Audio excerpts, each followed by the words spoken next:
करो कि और अच्छा हो। भगवान ने जो प्रदान किया उसमें जो प्रसन्न नहीं रहता ना, उसी व्यक्ति को दरिद्र कहा जाता है।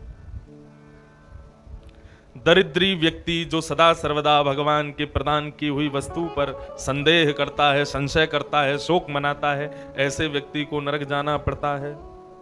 दरिद्रतांच, अत्यंत कोप कटुका च वाणी, दरिद्रतांच, 3 हो गए। और चौथा है स्वजनेषु वैरम, अपने भाई बंधुओं से जो बैर करता है, अपने भाई बंधु परिवार के लोगों से जो ईर्ष्या करता है, ऐसा व्यक्ति भी नरक जाता है।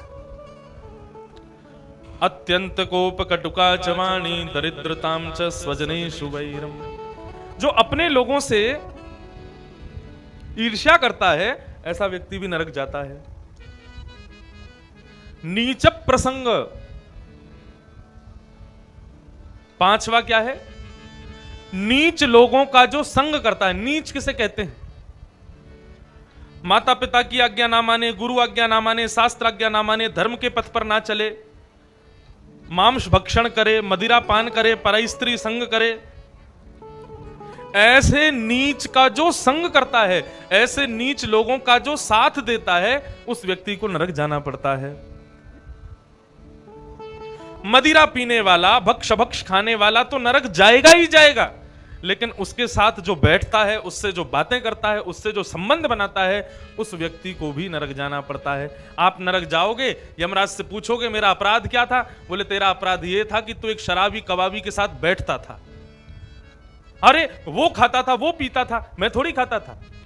बोले तू इसी दंड के लिए नरक में आया है कि तू उसके साथ रह करके भी कभी उसकी शराब नहीं छुड़वा पाया, कभी उसके मुख से जो है मांस भक्षण दूर नहीं करवा पाया, इसलिए तुझे नरक आना पड़ा। हम तो डूबेंगे सनम, तुमको भी ले डूबेंगे। शराबी कबाबी तो नरक में जाएंगे ही जाएंगे, तुमको और लेके जाएंगे साथ में। बंधुओं, संत जनों से सुना है, जो पिता या जो परिवार का कोई सदस्य यदि मद्य आदि पान करता है, तो मद्य आदि पान करने वाले के जो पितृ लोग स्वर्ग में हैं, जैसे ही वो मद्यपान करता है तो देवता उसके पितरों को धक्का मार करके भगा देते हैं। बोले तुम यहां रहने योग्य नहीं हो। क्यों? बोले तुम्हारा देखो नाती पोता ये जो नीचे जमीन पर है, ये मांस भक्षण कर रहा है, मद्यपान कर रहा है, ऐसे कुल के तुम अधिपति हो, ऐसे कुल के तुम पूर्वज हो, हमारे स्वर्ग में तुम्हारा रहने का कोई अधिकार नहीं है। और स्वर्ग से उनको ढकेल दिया जाता है। मद्यपान करने वाला, मांस भक्षण करने वाले के पितृ तो स्वर्ग से पतनशील हो ही जाते हैं, आगामी पीढ़ियों के लिए भी स्वर्ग के द्वार बंद हो जाते हैं। इसलिए भैया, मुख पर मदिरा और मांस, इन 2 वस्तुओं को चढ़ाने से पूर्व 1 लाख नहीं 1 करोड़ बार सोचना हम क्या करने जा रहे हैं।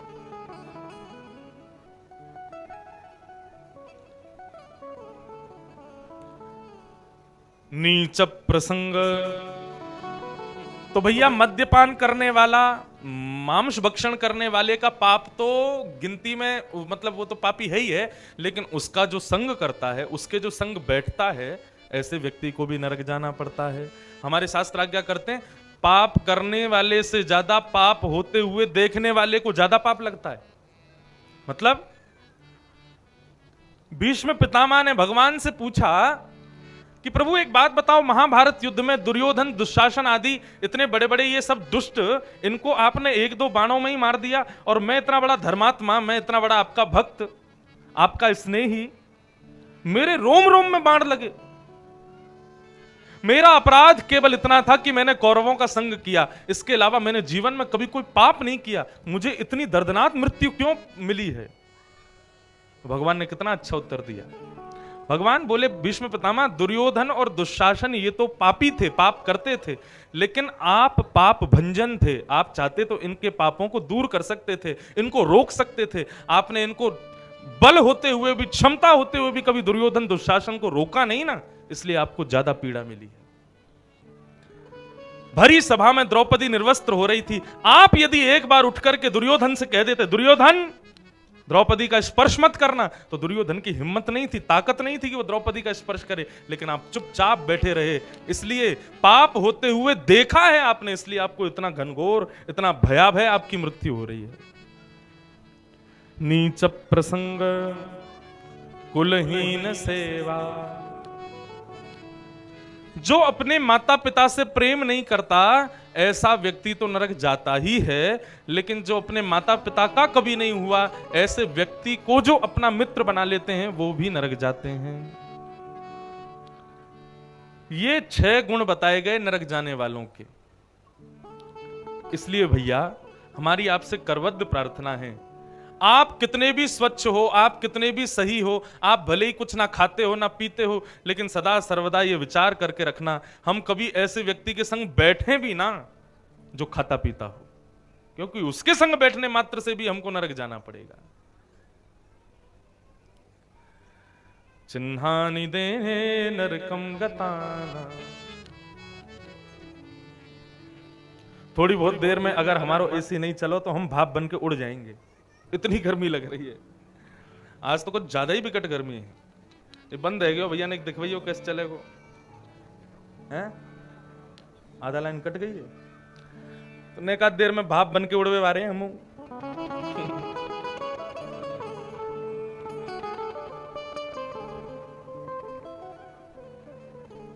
तो भगवान कपिल ने देवहूति माता को समझाया, मां संग सुधारो, संग से सब सुधर जाता है। इसलिए कल मैंने 5 गुण बताए थे किसका संग करना चाहिए। तितिक्षवः कारुणिका सुहृदः सर्वदेहिनां अजात शत्रवः शांता साधवः साधुभूषणात्। ये 5 गुण जिसमें हो उसका संग करना चाहिए, उसके साथ रहो। आगे भगवान ने अष्टांग योग बताए। अष्टांग योग क्या है? यम नियम आसन प्राणायाम प्रत्याहार ध्यान धारणा समाधि, ये 8 योग हैं। बहुत ध्यान से सुनिएगा बंधुओं, मन को एकाग्र करने के 8 तरीके हैं। सबसे पहला यम।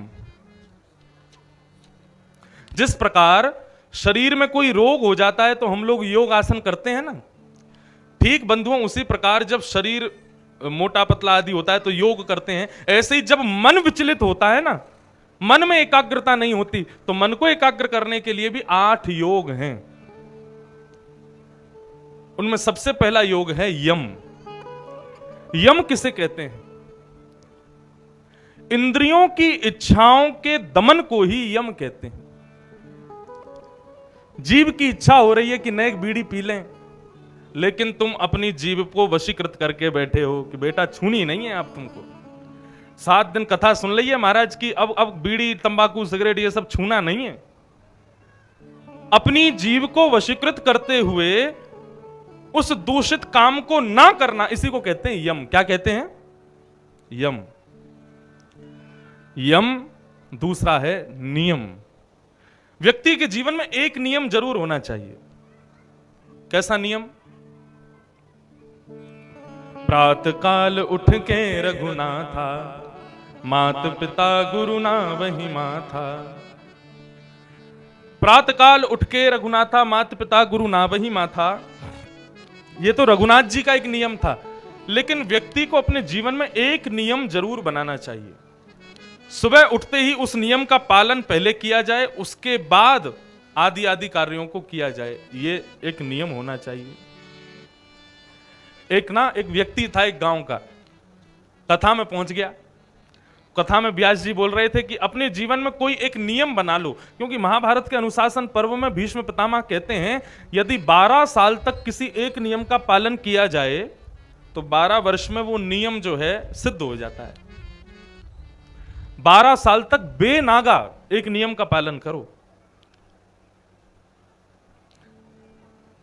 अब आप लोग नियम के रूप में चाय को मत ले लेना कि सुबह उठते ही रोज 1 गिलास चाय पी लें, यही नियम रोज अपना लें। नियम मतलब सद नियम होना चाहिए। लेकिन एक बात कहें, यदि आपने असद नियम भी अपना लिया ना और 12 साल तक उसको बेनागा किया, एक दिन भी बिना छोड़े, तो वो असद नियम भी सिद्ध हो जाएगा।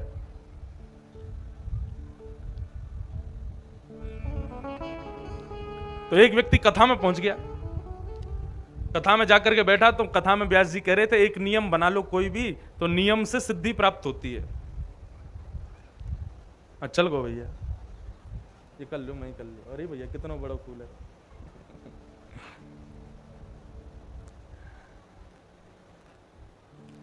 तो उस व्यक्ति ने क्या नियम अपनाया?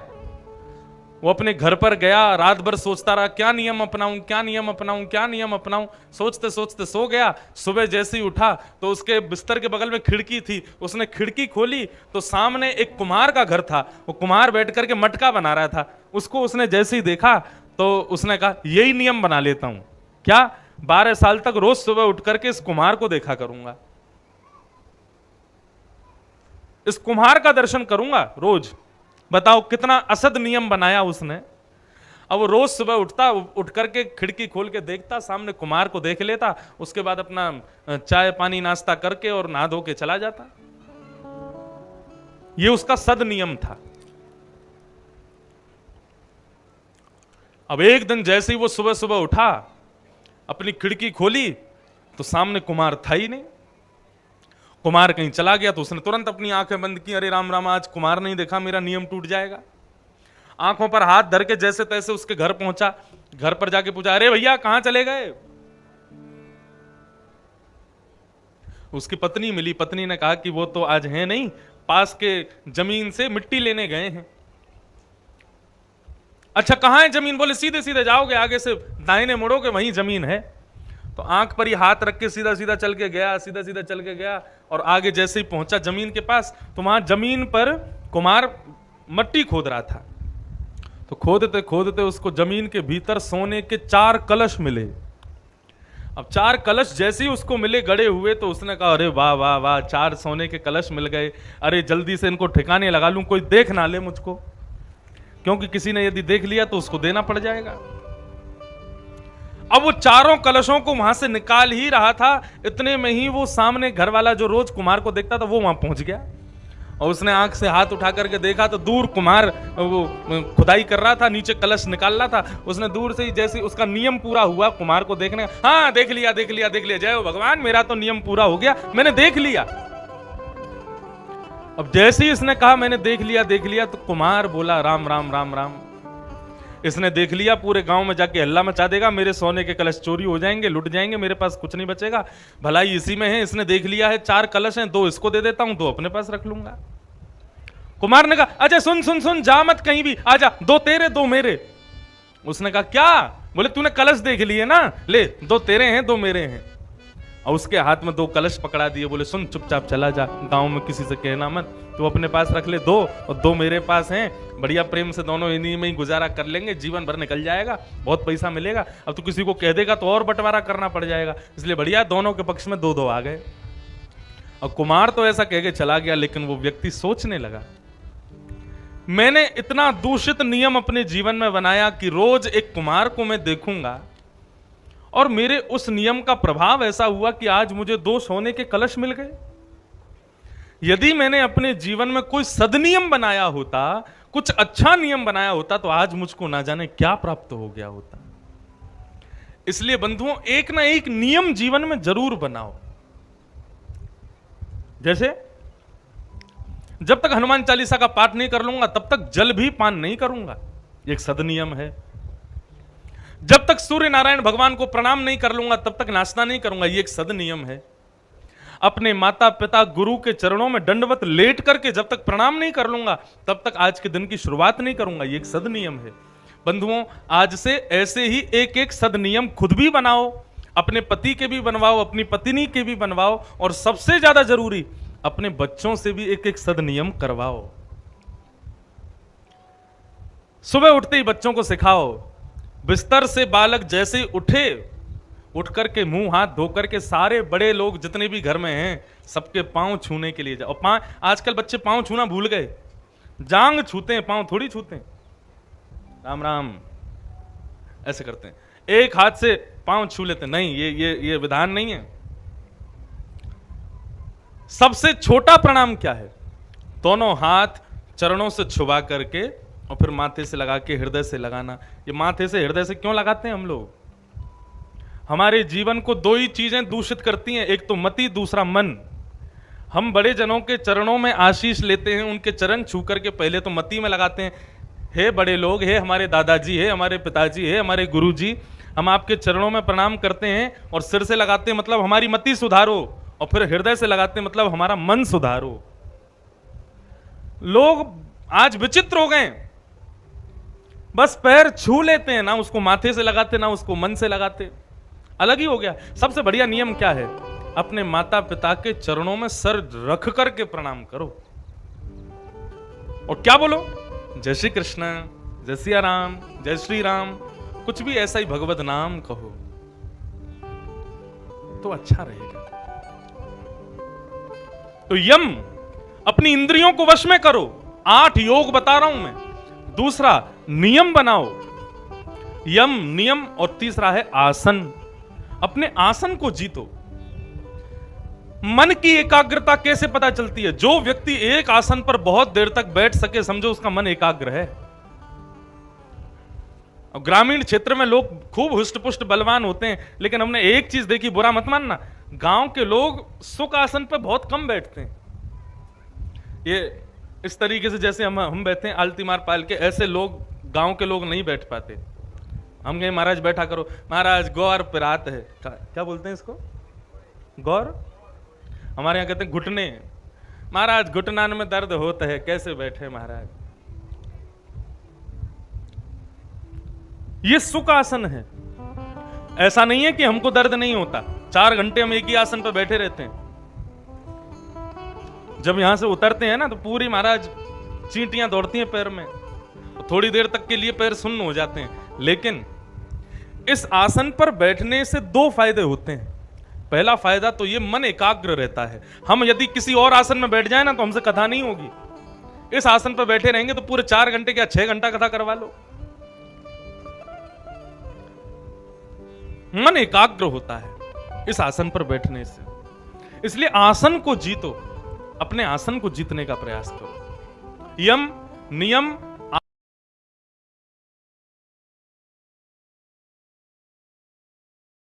मन भी एकाग्र होता है। यम नियम, आसन, प्राणायाम, प्रत्याहार। 5वां, आहार की शुद्धि। शुद्ध आहार लिया करो। शुद्ध आहार का मतलब क्या है?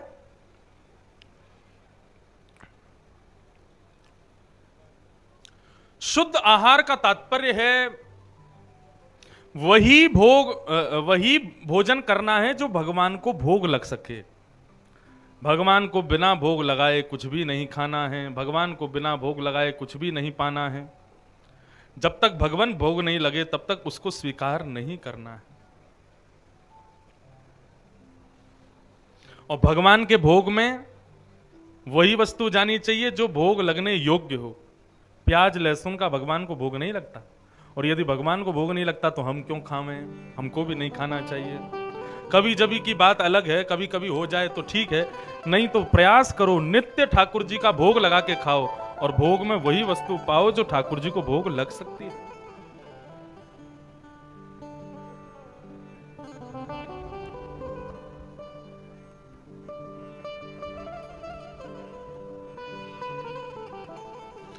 यम नियम, आसन, प्राणायाम, प्रत्याहार, और फिर 3 चीज, ध्यान, धारणा, समाधि। आप केवल 5 चीजें अपने जीवन में ले आओ। यम नियम, आसन, प्राणायाम, प्रत्याहार, ये 5 यदि आ गए तो 3 आपके जीवन में अपने आप आ जाएंगी, ध्यान, धारणा और समाधि। ये अष्टांग योग के बारे में भगवान कपिल ने मैया को बताया। अंत में भगवान से मैया ने एक प्रश्न किया, और मैया यही बात कह रही हैं कि प्रभु, मुझे आपके द्वारा दिए गए ज्ञान से केवल एक बात समझ में आई। और क्या समझ में आया? क्या समझ में आया? अहो वत स्वपचोतो गरिया यज्जिह्वाग्रे वर्तते नाम तुभ्यम ते पुस्तपस्ते जुवुस्वस्निरार्या ब्रह्मानुचूर्णाम गृह्णन्ते ते। हे प्रभु, हमें केवल यही समझ में आया कि आपका नाम जिसकी जीव के अग्रभाग पर है वो व्यक्ति धन्य है। आपका नाम जिस व्यक्ति की जीव के अग्रभाग पर है वो नाम ही उस व्यक्ति के संपूर्ण जीवन को सुखद बना देगा, आनंदित बना देगा। इसलिए भगवान का नाम खूब गाना चाहिए, भगवान का नाम स्मरण खूब करना चाहिए।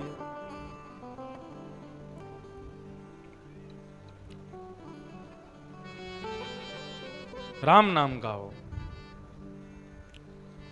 हरि का भजन करो, हरि है हमारा। हरि का भजन करो, हरि है हमारा। हरि का भजन करो, हरि है हमारा। हरि का भजन करो, हरि है हमारा। किस लिए करें? ठाकुर जी का भजन इसलिए करना है, भगवान का कीर्तन इसलिए करना है क्योंकि वे हमारे हैं। इसी भाव से करना है, इसीलिए करना है, प्रेम से करताल बजाते हुए करना है। हरि का भजन करो, हरि है हमारा। हरि का भजन करो, हरि है हमारा। हरि नाम लेने वाला, नाम लेने वाला, हरि नाम गाने वाला, हरि नाम गाने वाला। हरि का है प्यारा। हरि का भजन करो, हरि है हमारा। हरि का भजन करो, हरि है हमारा। ओ हरि का भजन करो, हरि है तुम्हारा। हरि का भजन करो, हरि है। श्री राधा रमण लाल की।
भगवान की भक्ति में सबसे ज्यादा जरूरी क्या है?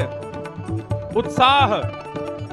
खूब उत्साह हो तो भगवत मिलन बहुत जल्दी होता है, कथा भी जल्दी समझ में आती है, जीवन में परिवर्तन भी तभी होता है जब उत्साह होता है। उत्साह का अभाव हो तो कुछ भी नहीं हो पाता। इसलिए भैया खूब उत्साह से, खूब बढ़िया से, शर्म वरम छोड़ के बढ़िया प्रेम से ठाकुर जी का कीर्तन करो, खूब करताल बजाओ, नाचो, खूब ऊंचे स्वर में गाओ, बोल वृंदावन बिहारी लाल।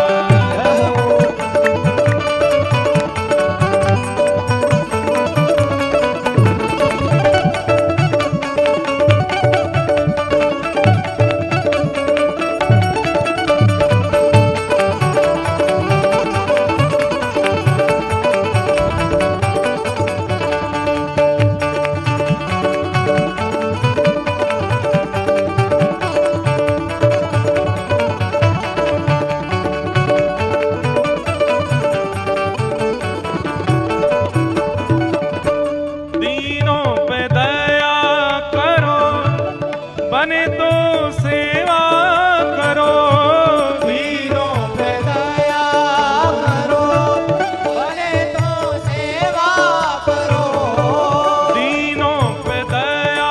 करो, बने तो सेवा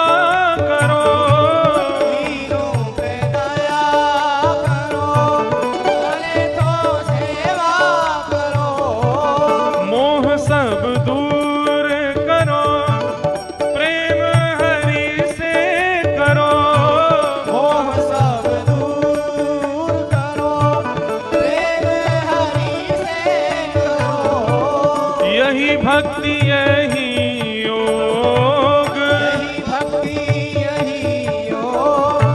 यही भक्ति यही योग, यही भक्ति यही योग, यही ज्ञान सारा। हरि का भजन करो, हरि है हमारा, हरि का भजन करो, हरि है हमारा, ओ हरि का भजन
ऐसे नहीं बजाओगे ताली।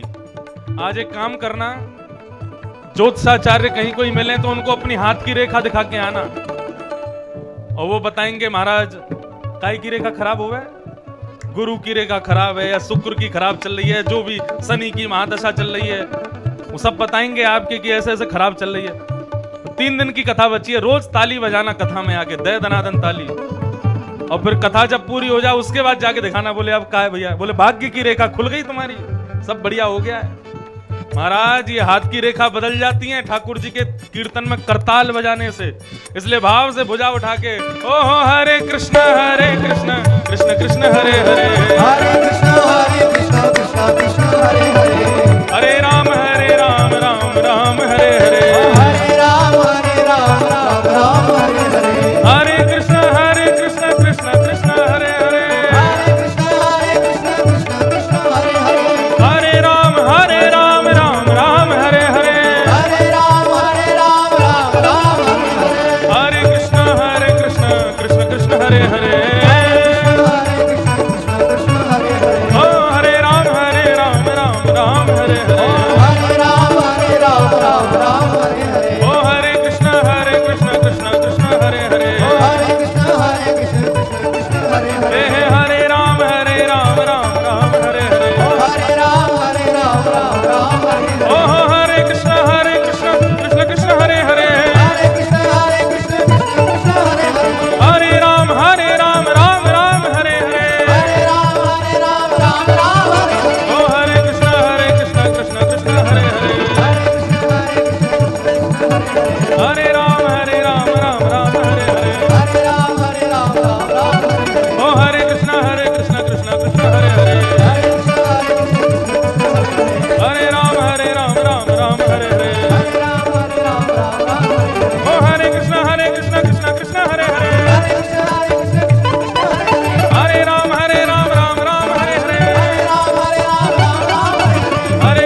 भगवान के नाम में ये सामर्थ्य है, हमारे समस्त विकारों को वो दूर कर सकता है, हमारे समस्त प्रकार के पापों को वो नाश कर सकता है। ये भगवान के नाम का प्रभाव है। इसलिए भैया, काम करते चलो, नाम जपते चलो, हर समय कृष्ण का ध्यान धरते चलो, काम की वासना को मिटाते चलो, कृष्ण गोविंद गोपाल गाते चलो। सुख में फूलो मती, दुख में भूलो मती, प्राण जाए मगर नाम भूलो मती, मुरली वाले को मन से रिझाते चलो, कृष्ण गोविंद गोपाल गाते चलो। देखना इंद्रियों के न घोड़े भगे, उनमें हरदम जो संयम के कोड़े पड़े, अपने रथ को सुमार्ग लगाते चलो, कृष्ण गोविंद गोपाल गाते चलो। हर समय ठाकुर जी का स्मरण करते रहो, हर स्थिति में ठाकुर जी की याद बनी रहे।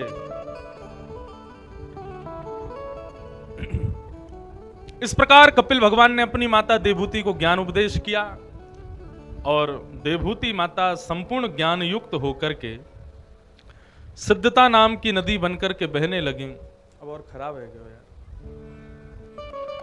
और भगवान कपिल जहां गंगा सागर में जाकर के विराजमान होती हैं, वहां जाकर के विद्यमान हो गए।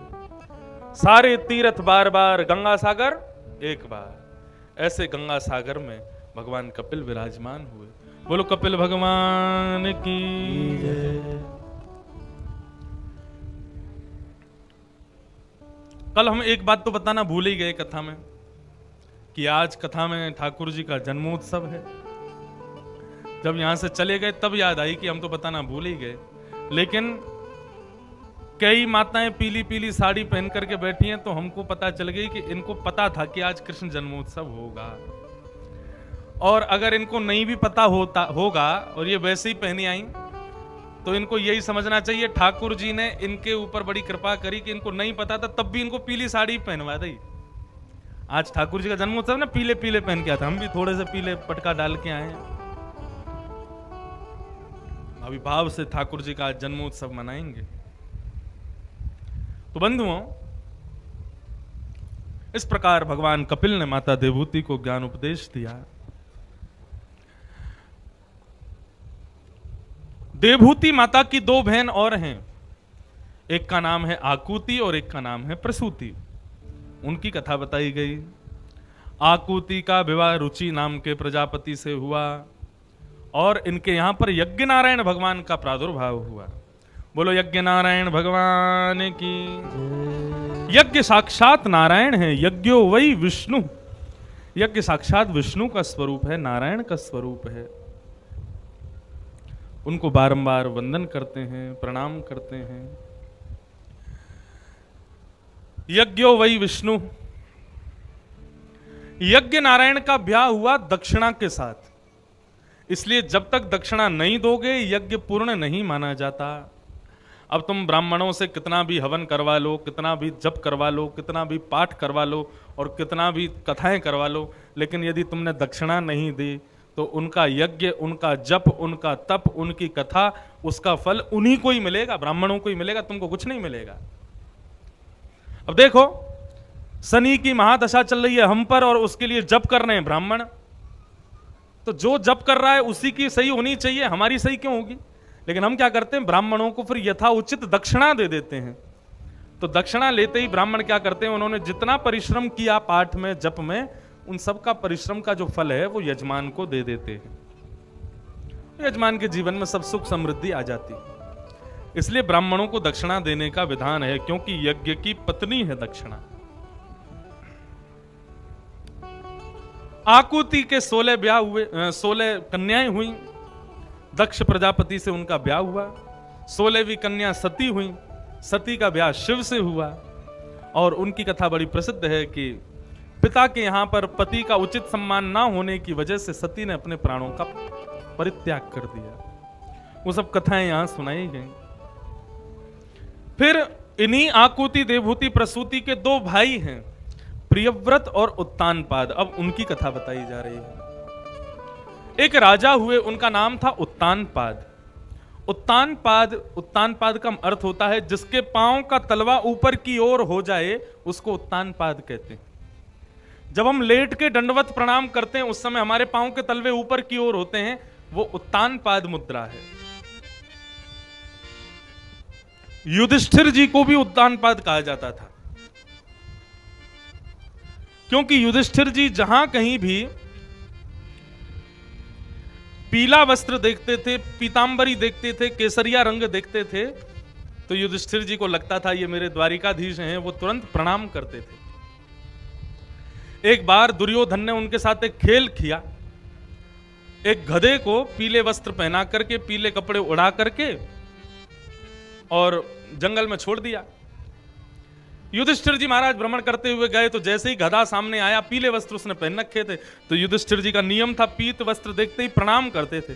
तो उन्होंने ये नहीं देखा कि गधा है कि कोई जीव है, पीत वस्त्र देखते ही दंडवत प्रणाम किया। जय हो मेरे द्वारिकाधीश, जय हो मेरे बाल कृष्ण प्रभु, जय हो मेरे माधव। जैसे ही प्रणाम किया तो दुर्योधन आदि उनका मजाक उड़ाने लगे। देखो युधिष्ठिर गधे को प्रणाम कर रहा है, युधिष्ठिर गधे के सामने नतमस्तक हो रहा है। युधिष्ठिर जी बोले कहां है गधा? बोले तुम जिसको प्रणाम कर रहे हो वो गधा ही तो है।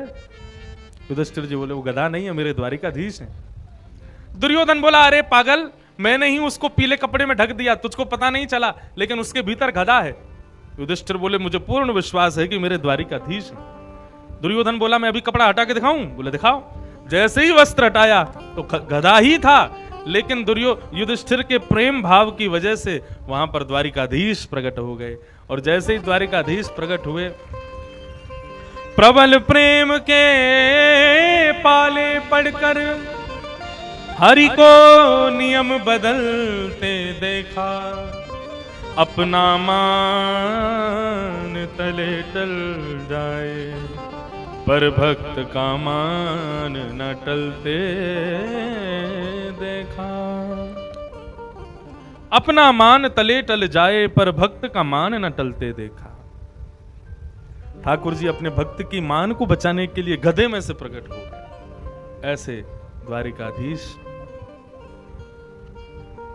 तो उत्तानपाद राजा की दो पत्नियां हैं, सुनीति और सुरुचि। बंधुओं ये उत्तानपाद कौन है? हम सब उत्तानपाद हैं और हम सब की दो पत्नियां हैं। कौन कौन सी दो पत्नियां?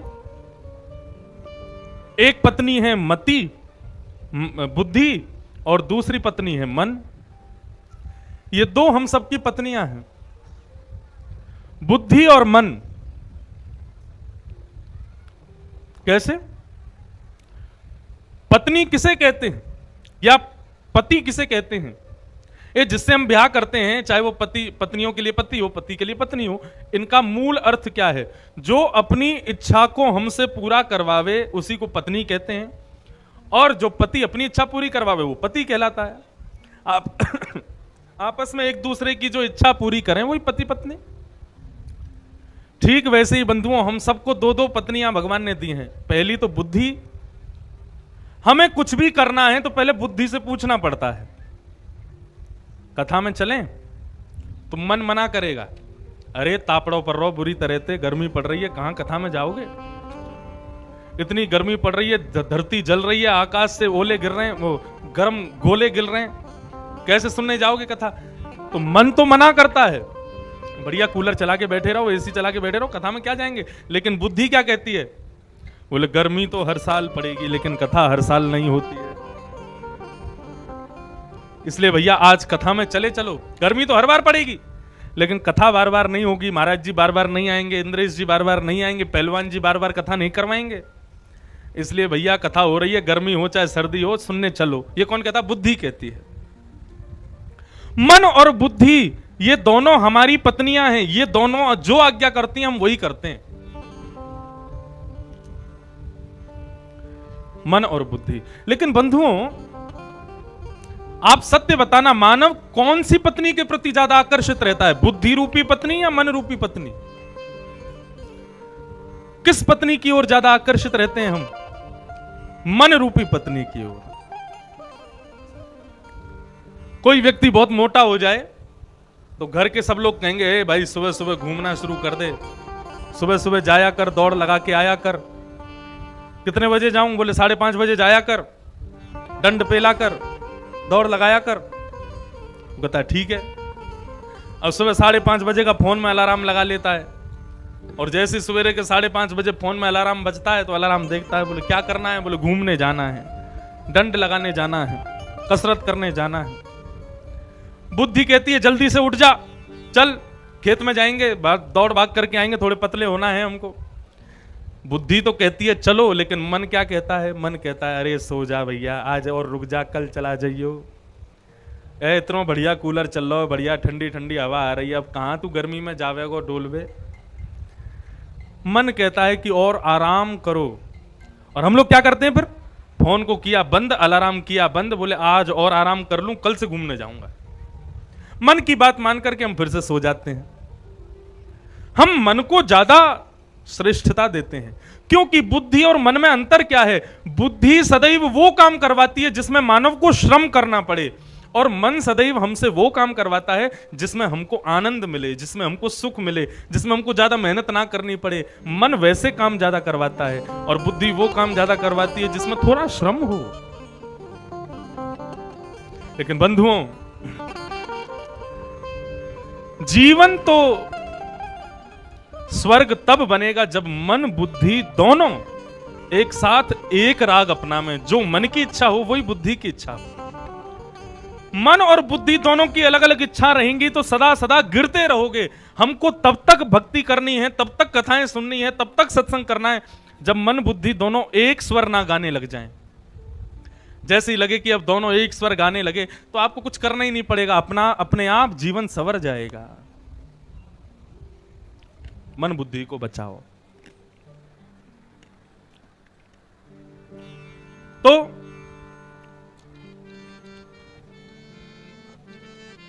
उत्तानपाद राजा की 2 पत्नी सुनीति और सुरुचि, छोटी पत्नी के प्रति ज्यादा आकर्षण होने की वजह से बड़ी पत्नी को घर से निकाल दिया।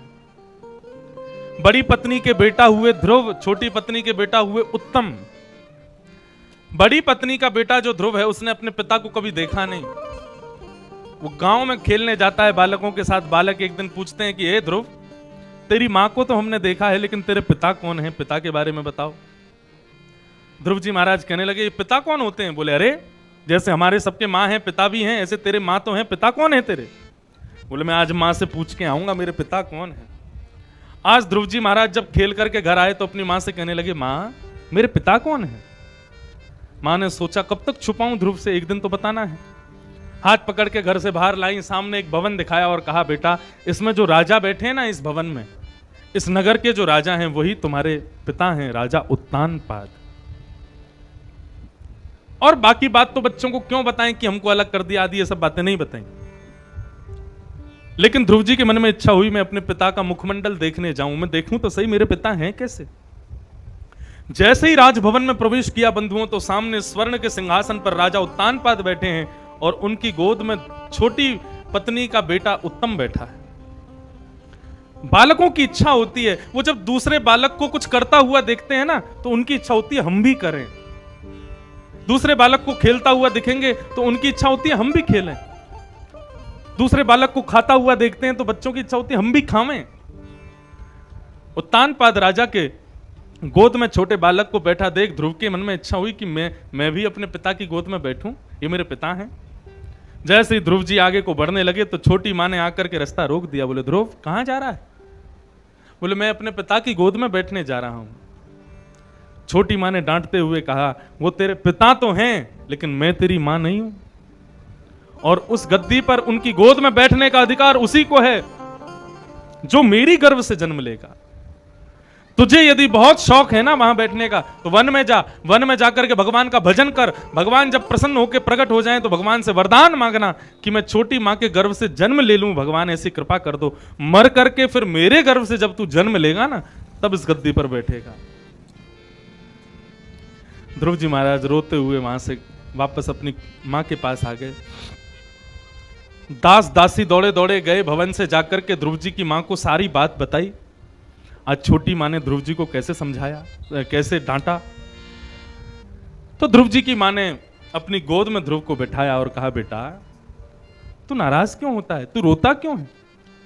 देख, सदा सर्वदा एक बात याद रखो, श्रोता को ना हंस की तरह होना चाहिए। बहुत ध्यान से सुनना बंधुओं, सुनने वाले को सदा सर्वदा हंस की तरह होना चाहिए। हंस का गुण क्या होता है, हंस के लक्षण क्या होते हैं कि हंस नीर और क्षीर को अलग अलग कर देता है। पानी और दूध यदि आपने मिलाकर के एक बाल्टी में कर दिए तो बताओ दुनिया की कोई ताकत है जो दूध से पानी को अलग कर दे? लेकिन हंस का यह गुण है कि हंस अपनी चोंच डालेगा और दूध दूध पी जाएगा, पानी को छोड़ देगा। यह हंस का गुण है। बंधुओं, ऐसा ही श्रोताओं को होना चाहिए, सुनने वाले लोगों को ऐसा ही होना चाहिए। वक्ता कथा में खूब मिलावट कर करके बोले। हम तो शुद्ध कथा कहते हैं, हम बाहर की बात ज्यादा नहीं करते। लेकिन आजकल कई जगह कथाएं होती हैं तो बड़ी मिलावटें आती हैं कथाओं में भी। चुटकुल्ला ही चुटकुल्ला चल रहे हैं, रसिया ही रसिया चल रहे हैं, और दे दनादन जो है फिल्मी गाने चल रहे हैं, डिस्को भजन चल रहे हैं। लेकिन हमको चाहिए कि हम पंडाल में यदि बैठे हैं तो वक्ता के प्रति, कथा के प्रति हमारे मन में कोई दुर्भाव ना आवे। हम उस समय हंस बन जाएं। हंस कैसे बने? वक्ता दूध भी पिला रहे हैं, वक्ता जल भी पिला रहे हैं, लेकिन हमको हंस की तरह केवल दूध पीना है। हमको केवल वो सुनना है जो हमारे लिए जरूरी है। श्री चैतन्य महाप्रभु एक कथा में पहुंचे तो वक्ता बड़ी अनर्गल कथा कर रहे थे, लेकिन चैतन्य महाप्रभु संत उस कथा में बैठ करके दोनों भुजा उठा करके कहें, वाह वाह वाह, आनंद आ गए हो, इतनी मधुर कथा, इतनी मीठी कथा। ऐसे करने लगे तो उनके सब शिष्यगण बोले गुरुजी, ये वक्ता तो अशुद्ध कथा कर रहे हैं, श्लोक भी गलत बोल रहे हैं, और आप इनकी कथा में भुजा उठा उठा के कह रहे हो कितनी बढ़िया कथा, कितनी मधुर कथा। श्री चैतन्य महाप्रभु बोले कि भैया देखो, कथा करने वाले कथा में कुछ भी कह रहे हो, लेकिन वो कृष्ण नाम तो कह रहे हैं, राम नाम तो कह रहे हैं, भगवान का नाम तो गब्बा रहे हैं इतने लोगों से, हमको उसी में ही आनंद आ रहा है। हंस बनो, तुम्हारे लिए जो उपयोगी है उस बात को सुनो, और जो तुम्हें लगता है कि मेरे लिए उपयोगी नहीं है उसको मत सुनो। ध्रुव, छोटी मां ने तुमको डांटते हुए कई बातें कही, लेकिन तुमको केवल वही लेनी है जो तुम्हारे लिए उपयोगी है। और तुम्हारे लिए उपयोगी क्या है? बोले वन में जाओ और वन में जाकर के भगवान का भजन करके उनका दर्शन करो। अब छोटी मां ने कहा उनसे मांगो कि मेरे गर्भ से जन्म, ये सब बातें छोड़ो, तुम बस वन में जाके भगवान का दर्शन करो। ध्रुव जी महाराज वन की ओर जा रहे, वन में गए तो श्री नारद जी महाराज मिल गए। नारद जी ने कहा, अरे बालक कहां जा रहा है? ध्रुव जी महाराज बोले, भगवान से मिलने जा रहे हैं। नारद जी हंसने लगे, बोले वन में भगवान नहीं रहते, वन में बब्बर शेर रहता है, तुम्हारे जैसे छोटे छोटे बालकों को खा जाता है। ध्रुव जी बोले, वो सब बात बाद में होगी, पहले आप अपना परिचय दो, आप कौन हो? नारद जी ने अपना परिचय दिया, बोले मैं नारद हूं, भगवान का भक्त। ध्रुव जी बोले, आप नारद नहीं हो सकते। क्यों? क्योंकि मेरी मां कहती है कि नारद जब मिलते हैं ना तो भगवान जरूर मिलते हैं। और आप कैसे नारद हो? मुझे घर जाने के लिए कह रहे हो? अरे आप यदि नारद होते ना तो मेरा हाथ पकड़ के भगवान के हाथ में दे देते, लेकिन आप कैसे नारद? मुझसे कह रहे हो घर चले जाओ, आप नारद नहीं हो। ये बात सुनकर के नारद जी प्रसन्न हो गए, बोले कच्चा भक्त नहीं है, पक्का भक्त है, सब जानता है। नारद जी महाराज ने तुरंत ध्रुव को बुलाया और कान में एक मंत्र कहा, बोले ध्रुव इस मंत्र का खूब जाप करना, तुमको भगवान मिल जाएंगे। ध्रुव जी वन में गए और वन में जाकर के उस मंत्र का गान करना प्रारंभ किया। कौन सा मंत्र है? ओम नमो भगवते वासुदेवाय।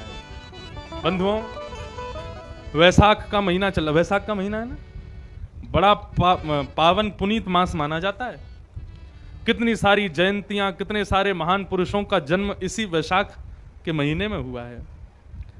तो हम लोग इसमें बैठे हैं, कथा सुन रहे हैं, हमारा बहुत बड़ा सौभाग्य है। लेकिन बंधुओं, ये श्रीमद् भागवत का भगवत प्राप्ति का बीज मंत्र है। ये इसको यदि हम गान कर लें, और वो भी ऐसे पावन पुनीत महीने में गान कर लें, तो पंडाल में बैठ के भागवत जी के सन्मुख बैठ के गान कर लेंगे तो इसका लाख गुना ज्यादा फल मिलेगा।